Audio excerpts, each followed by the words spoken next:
KingHulk for KH5 on TikTok. What's going on, everybody, on Facebook, Instagram, and YouTube? What's going on? All right, all this stuff is still on sale. This is going to be the last day you see it because I'm getting ready to put it all up in storage. All right, some stuff is going to customers, blah, blah, blah. But the other stuff that I'm going to keep for our expo that's coming up around July-ish, August time, right before the kids go back to school. We'll be having another big expo. We're going to do it a little bit bigger. I'm going to try to have like 2 or 3 other designers to come and be a part of it. And we're going to support one another. We're going to try to feed off one another's platform and do it live again. And then also invite some people to come out to it and be a part of the stuff that we sell. Some people still sell their own brand, as I do. Some people sell exotic brand, some of this. Some people do the jewelry. Some people do the bracelets. Some people do the little whatnot stuff, and so I'm going to go ahead and collab with one another. I got some people that I'm going to even try to do meal prepping. I got some people that do professional meal prepping for your food intake to make sure all that. And on top of that, too, let me share something with you. Now, I know a lot of you all, maybe not all of you that's watching, but a lot of you all know that I lost 100 pounds in 90 days. I came up with a great workout program. Came out with my own system, which gives you the ab wheel, the detox system, the pre-workout, the sauna suit, and the waist trainer. As you can see at the bottom, that's what I was in December 2022. That's what I was March 2023. And this is who I am right now. I just weighed myself 203. Went to the doctor. Everything is still going great. Having to fill out some FMLA paperwork for me, whatnot. But one of the things I want to share something with you. So I've been working out for almost 40 years. One thing I would be honest with you, I've always had abs. It just never was seen. The reason why is because the layer between my abdominal wall and then my stomach was a bunch of fat, of course, as you all guys know. And then same thing with you all, because we all have abs in some kind of form. We all have abs in some kind of shape, all right? It's just not seen because of the layers of fat that's on top of the abs. The reason why I can tell you you have abs because every time you get up and down, you're using your abdominal muscles. Every time you breathe, inhale and exhale, you're doing that. There's not really a lot of working out to the abs that you have to do to be able to get that form or that shape or that size or that look, like you see right here, okay? You just got to get rid of the fat that's between this and what you see, what you call the belly, right?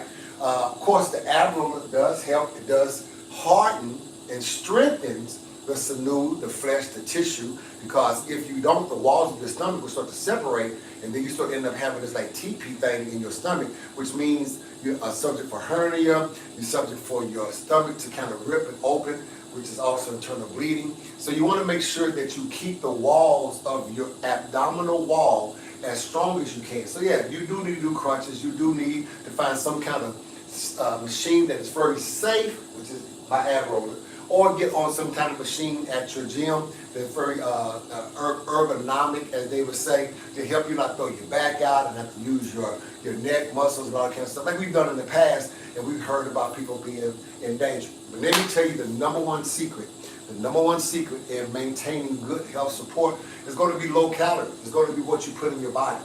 You cannot put a lot of sugar. You cannot put a lot of salt. You have to watch the calories that you intake.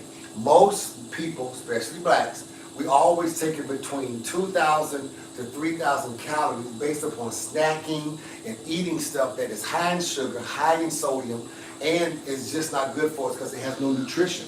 It's a temporary filler, it's a temporary rush, it gives us temporary satisfaction, but it doesn't have the long-term benefits as eating a low-calorie meal that has a lot of substance in the midst of it. So this is what I kind of studied, asked my doctor even today, that if I was to subscribe some of my clients and some of my friends the best calorie intake that should be taken in, what is a healthy calorie intake to lose between 1 pound to 2 pounds a week? We're not going to try to do what I did. I was losing a day, but 1 pound to 2 pounds a week. And he said anything between 900, to 1,300 to 1,500 calories will get you there, right? But if you want to do what I was doing, I never went over 1,000 calories. I was between 6 and 1,000 for 90 days, and that's why I lost it tremendously so quick. But it wasn't me I wasn't counting calories. I found a life meal that's suitable to my body, my workout, and my work schedule. in my life that was going to give me strength to make it throughout the day, at the same time retain as much muscle as I possibly could, and also keep as much weight on without me drastically going down. I had to find the balance, and then once I found the balance, I did it, tweaked it, did it, and I end up coming out with what I call my life meal. It's not a diet, it's a life meal. And I simply have already told you all, it's no secret. It's pineapple, watermelon, and one protein. Now, the intake and the ratio is what I don't tell nobody unless you are a student.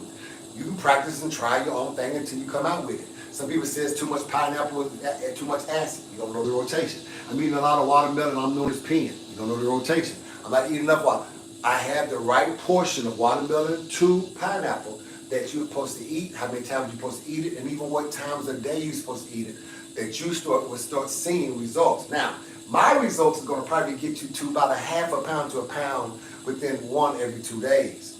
All right? The doctor that I just seen today, my doctor, what he kind of suggested is between about maybe 1.5 to 2 pounds a week, which is still good because within 90 days, if you think about it, if you're losing, and 90 days is roughly for a 12, let's say 12 to 15 weeks, depends on some weeks don't have 5 weeks, but let's say every month has 4 weeks, all right? So you're looking at in 12 weeks, if I'm losing 2 pounds, 2, 4, 6, 8, 10, 12, 14, 16, 18, 20, 22, 24, right? So let's say I can get you 25 pounds off of you in 90 days. Would you like that? Okay. I don't care, and y'all know I go 7 days a week to the gym. That's a part of it, but you have to know what to put in your body. Okay, we're gonna cut out majority of all sweets because pineapple and watermelon already has natural sugar. Okay, we're gonna cut out also salt and sodium. We get rid of all that. Now I'm a nigger. I couldn't eat watermelon without salt, so I found out I could, and found out that this watermelon that we eating today don't taste nothing like the watermelon in the 70s, 80s, and 90s. This millennial watermelon, nasty as hell, but it still serves its purpose. All right, we got the big watermelon feast coming up and stuff like that. So kind of go to these places and get you some good watermelon, get you some good pineapple, get you a whole pineapple actually, and cut it yourself. And then that way you be able to know one who hands been all on your stuff. Get you a whole watermelon, cut it yourself. It's a little work, but guess what? It's more valuable to you because not having nobody put no other extra stuff on your stuff to try to get it to save 2 or 3 days, you know, in the grocery store before it goes bad. When I suggest you do this, before you cut into any of your watermelon, your pineapple, put them in an icebox for 24 hours. Let it get nice and cool and cold. Bring it out, cut it, and then put it on your plate. And I will teach you the proportion that you need. And then with your meat intake, somebody asked me, do I eat a whole meal in one day? No, I don't. I eat 5 to 6 meals a day. Okay, 5 to 6 meals a day. But how I eat my pineapple and watermelon is what maintains me, and what protein I use. Sometimes you all, you know, because I'm not really big on beef no more. Don't eat pork, not because I'm a Muslim and all that kind of stuff, or the Bible. No. My body kind of says not to eat no pork, right?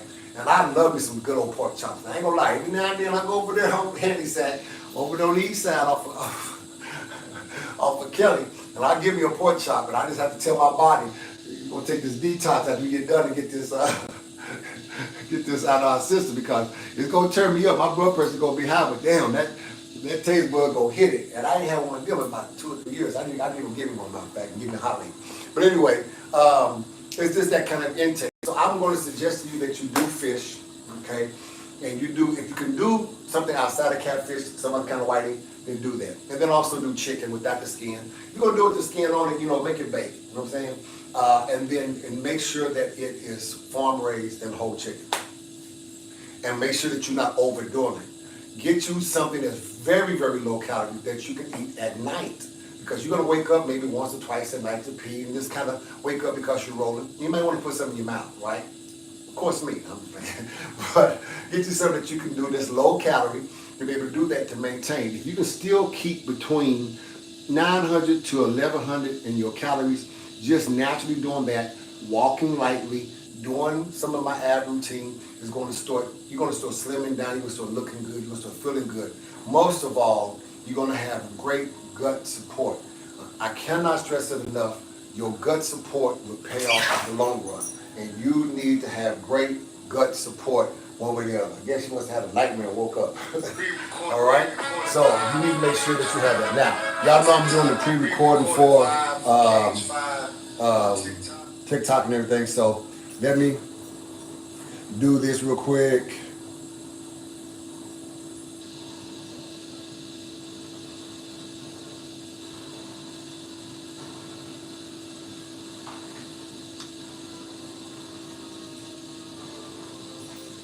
And I got to do this until Sunday because you know they banned me on my live because I said I was getting ready to go help counsel and talk with somebody and help also defend somebody that I like very much and very dearly that had to go through some stuff. Once again, man, I'm real big on this whole domestic violence bull crap, you know, verbally or physically. Once again, if you're my friend, if you're somebody I like, you're my family member, it don't sit well with me. It really doesn't sit well with me. So if I find out, I'm just gonna take care of it. You know, if I see the person or the person walk up on you and I'm around, there ain't no conversation that needs to be made with me. It's just gonna be straight up busting you in your face. Tamika, what's up, baby? All right.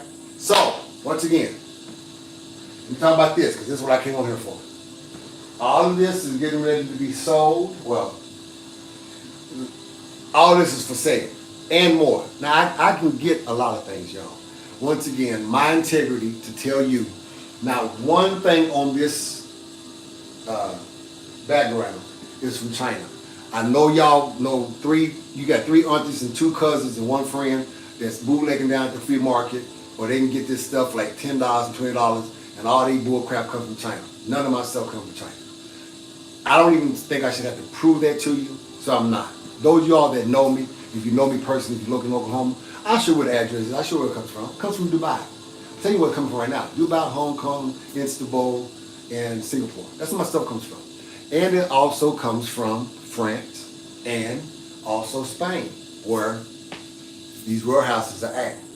The main warehouse, as we all know, is in Paris, France, and also in Spain and Italy, right? That's where Louis, Gucci, Prada, and all of them main headquarters stores is at. They don't make their stuff there because it'll cost them too much. They have other countries that make their stuff for them at a very low rate, and it used to be called sweatshops back in the day, when they used to make it in Korea and China, right? And some of these stores, believe it or not, yes, they used them because they was paying pennies on the dollar.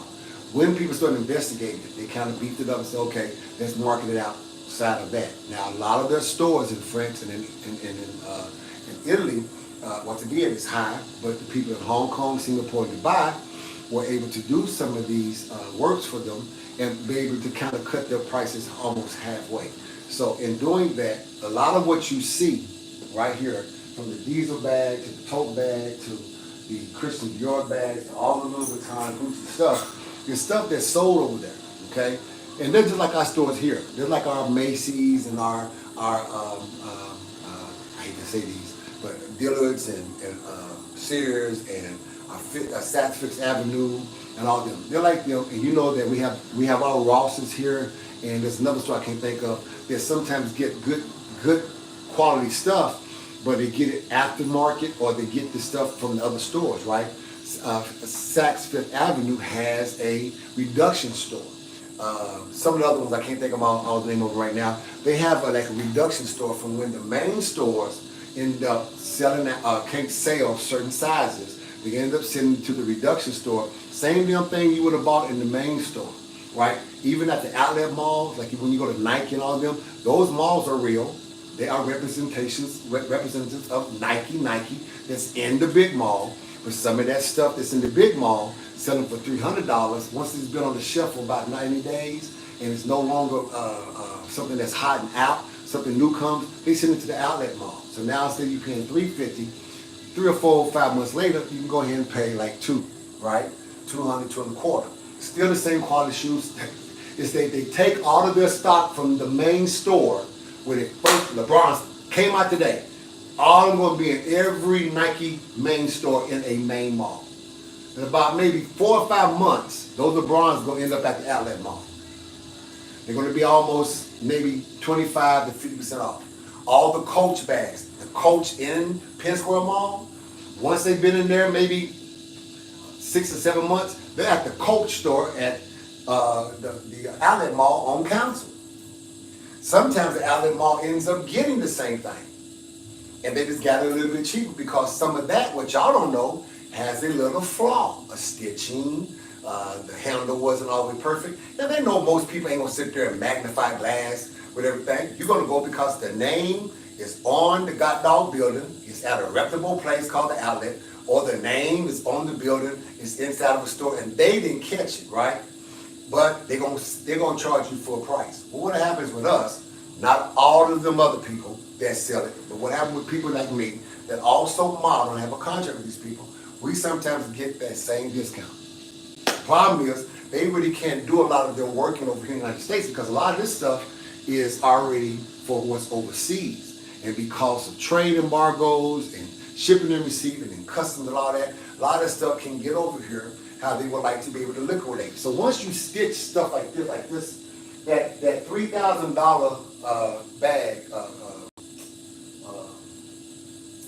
garment bag or roller bag, whatever you want to call it, that you pack and go on vacation, right? This $3,000 Louis Vuitton bag. Once it is made, y'all, they can't unmake it.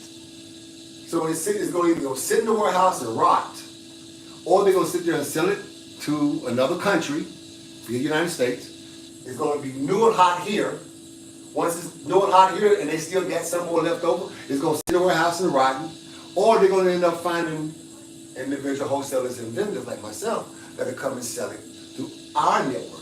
And that's what this is. So it's just as authentic as if you go to Louis. When I go to Vegas, let me tell you something. I've been to Vegas like 5 times since I've been doing this. I wear all Louis in the Louis shop. And they be like, damn, nigga, where'd you get that from? I mean, some of them, we know one another person. Like, man, you always coming up in here flying. And we seen, that's in that catalog over in Japan. That's in our catalog over in Dubai.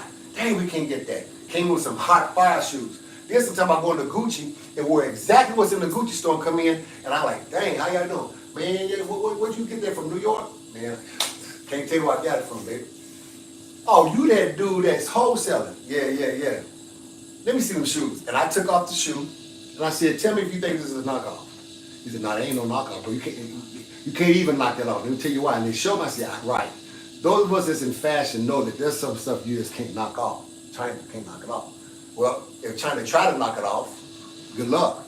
It's not going to work because there's certain stitching loops that's only done by the machine that ends up doing it for the real company. Every company does a little something on there to show their authenticity that you guys won't ever catch because you're not a part of the QA unless you know somebody like that. So to answer all your questions, if I sell you something at a very keen price, it's because 3 things, and think about it, it's all about sales and marketing. 1, I have no warehouse. I have no overhead. 2, I have no employees. 3, I have nothing that I have to end up paying more for what I get because I get a hell of a discount for 2 reasons. Wholesaler and trademark that I am, and I'm also modeling.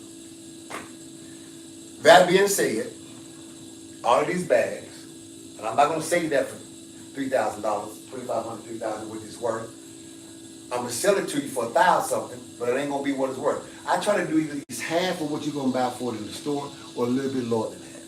The reason is, once again, I don't have to worry about inventory, overhead, and all that. If this is one of one in here. If 10 people want to get this, the first one who buy it, you're going to get this one. The 9 other one's going to wait 3 weeks. And if the warehouse is sold out of it when I do the orders, then once that's gone, that's gone. They're not making no more. It's not like I can come up with something and make them make it again. No, it's like anything else. Once it's out of style, no one wants to buy it. The manufacturer don't want it. The designer says it's old, getting rid of it, then that's what they're going to do. If you would like it, and you like to be able to purchase and buy it, then hit me up and we can see what we can do to make sure you get one of these bags. Now, I'm getting ready to pack all of it up, put it in my personal storage that I do have, and then about half of this is going to go to family members and friends and people that I love dearly that's already paid for it. Because let me go ahead and show it because the fact being, they're not in a rush. They want to support what I'm doing. They've already paid for it. It's already sold. So, any questions before I let y'all go? Man, it's good to go to the doctor and get all kinds of great reports. blood pressure is great. I like what I got on. I sell this too. Y'all think all I sell is Louis, Gucci. I sell Nike, Jordan, Puma, Adidas. So just like I look good in all that Louis Vuitton and Gucci, everybody say, why you gotta wear all that? Now what you gonna say? Now I'm wearing Nike. Nigga, I can make a pair of raggedy drawers look sexy. It's all about how you wear it, baby. Your confidence. You did. Any questions? Know that's on the pre-recorded. Hit me up in the inbox. Everybody else, hit me up in the inbox. I'm out here. Y'all enjoy your day. May the Lord bless all of you.